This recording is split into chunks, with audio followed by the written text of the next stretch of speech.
chua chăm ni sung bi zai la sung in lor sar lên na u si ser mi chil ni lom chiao na lai mi pun jal te ni hi thong cha thei na se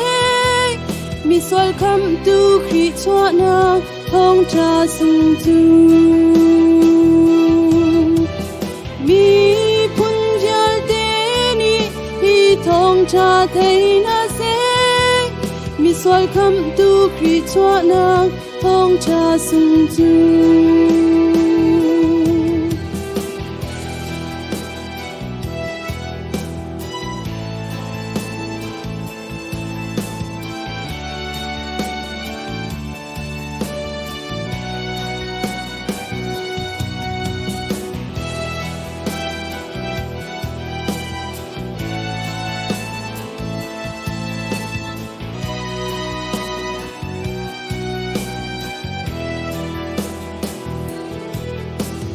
van dâu a phiang ril rial te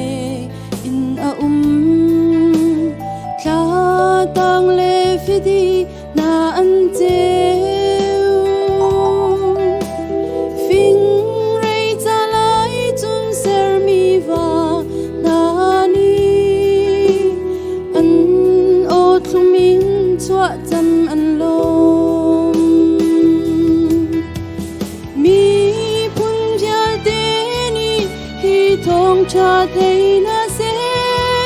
mi sol kham tu khi chua na thong cha sung tu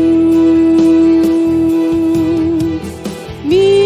pun jal te ni hi thong cha thei na se mi sol kham tu khi chua na thong cha sung tu mi sol kham tu khi chua na thong cha sung tu